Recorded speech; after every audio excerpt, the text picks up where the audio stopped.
Now let's learn about heap and stack in Java. Okay, so whenever we start a Java program, you can check, if you're using Windows, you can check in the process manager a Java process is running.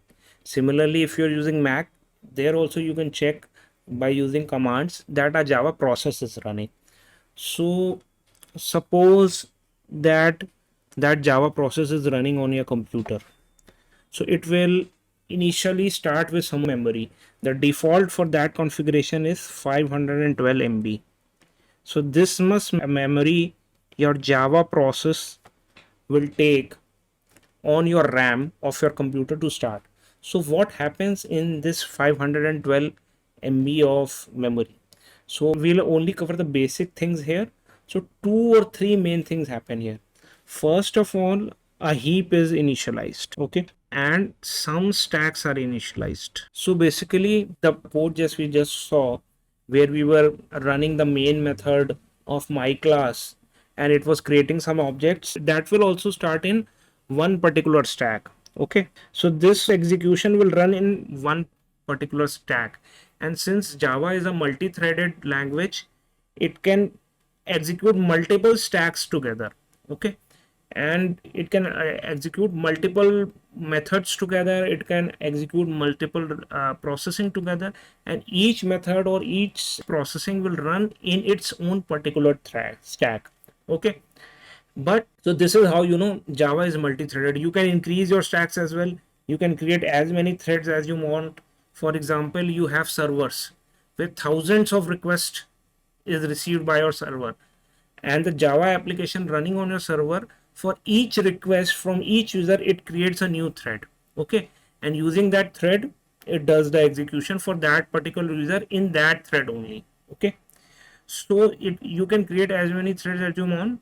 Of course there is a memory limitation, but if you manage your memory well, you can create whatever threads you require. Okay, so this is the first point. Whenever we run something, anything that we run in Java runs in particular thread. Okay, and we can create as many threads as you want. Now the second point is, whenever in this thread, if we are creating any objects, for example we are doing new my car, I'm using the default constructor here, but whenever we create any objects using the new keyword, what happens is an object is created. This I told you already, but where is that object created? Is it created in the particular running stack? No, that object is created in the heap. Okay, and once you create that object, multiple stacks can access that object. This one, you created this object using this stack where you call this new keyword, you did new my car, but this another stack can also access this object, this one can also access this object. Okay, so once the object is created, any stack can access that object if they have the reference to that object. We'll talk about a reference later, but any thread can access that object. So, and the primitive things that you create, for example, you had int year in that class 2024. Int is primitive. So primitive link live on the stack. But since you created red is, what is red? Red is a string. String is an object. String is not a primitive. So it will live on the heap. So here red will live. And 2024 will live on the stack only. It will not live on the heap. But objects will live on the heap. Instead of this int, if you would have created the using integer class, integer year is equal to new integer 2024, then this year would have been an object, then this would have lived on the heap. Okay, but as of now we have created an int, so this is not living here, it is living on the stack. So always remember this thing, objects live on heap and primitives live on stack. Okay, so now coming to the string class. So how do you create an object of the string class? Let's go to the code and understand. So we'll create a new class and we will call it string example. Okay, here we'll try to understand the basic behavior of string class. Okay, of course we need the default main method to execute anything in Java. So we have this main method. Okay, now how do you create an object? Whenever we want to create an object, we have to call the new keyword. So if I say string name is equal to new string, this will create a object, but it is not holding anything. It is not having any name. Okay. So the better way is to pass a name in the constructor of the string argument. If you click command or control and click on the class name, you will reach the string class. You see, this is the string class that is implemented in Java. You can see that it is a string class. Why is it made final? We'll tell you later. But yeah, you can see this is also a class. And if you use this button, you can see that this is there inside your Java JDK that you use. Basically, the Java library that you are using to run this code, which is, we are using Azure Java version 11. You can see that class in the directory structure as well. So you can see as many classes you want. For example, you can see here you have string, you have StringBuffer, StringBuilder. There are thousands of classes. In fact, thread class is also there. System, when we do system.out.println, that class is also there. You can open its code, explore, read what it is written. For every method there is a description written. Okay. And this is, since 1.1. So since Java version 1 it was there. So this way you can check the history of the class as well. So you can read the description to understand the behavior of that class as well. Okay. So we are talking about the string class. Okay. So I encourage every learner to refer to the source code of Java. How are these core classes like string and other thread classes are implemented in Java? It will help you learn Java very well. Okay. We were talking about creating an object in Java. So we have created a name, but this doesn't hold anything. So we should give it a name. For example, I am giving my name SPS. Okay. Now, if I run this code, flow reaches. After execution of line number 6, I have a name. You can see it is showing in the editor as well. I have a name object created and its value is SPS. Now, where is this object created? It is created on heap because it is an object. It is not a primitive. Okay. So fine. But there is another way of creating string in Java. So instead of doing a new keyword, you can do, for example, I take full name. Okay. And instead of calling a new keyword, if I simply do this and enter my name SPS only, this way also you can create an object. Here you are not calling a new keyword, but it will create an object for you. So this is a special privilege which is given to the string class. Okay. So if I run this code again, after execution of line number 7, you can see full name contains SPS colli, name contains SPS. So we have two variables here. Okay. So we have two variables here. So this is another way of creating string in Java. Now this full name is also living on the heap. Name is also living on heap. And suppose if I create another variable which I say string official name. Okay. And I again give it SPS colli. Okay. So there are two ways of creating string in Java, using the new keyword or using direct inverted comma and entering a character in between. So here I have created 3 objects. So this is the special thing in Java that if you execute this code, after execution of line number 8, only 2 objects will be available on the heap, because the value of full name SPS colli and the value of official name is absolutely same.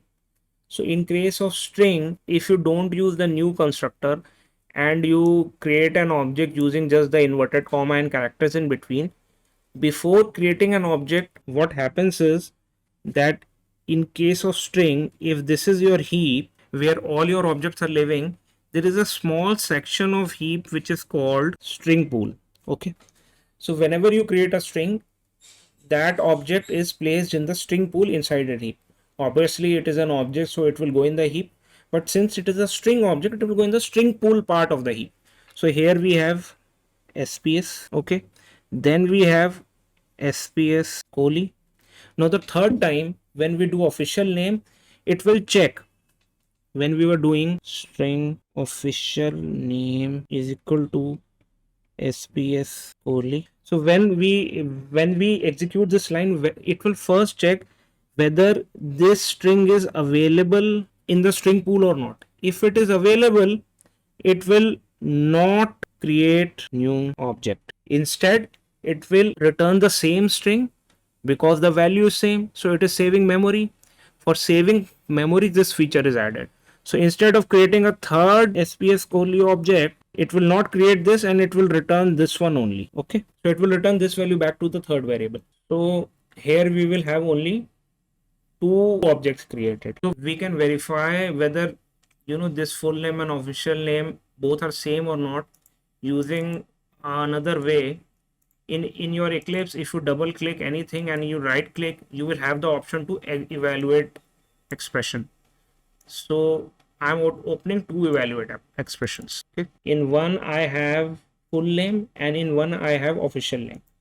So I will do dot. It will give me some default methods, okay, which are there in the string class. I will call a method which is hashcode and I will evaluate. So it will show me the output here. I will again call the hashcode method on official name as well. So you see what I see here is the hashcode is same for both of them. Okay. So this means that these two are same object. They are not different objects.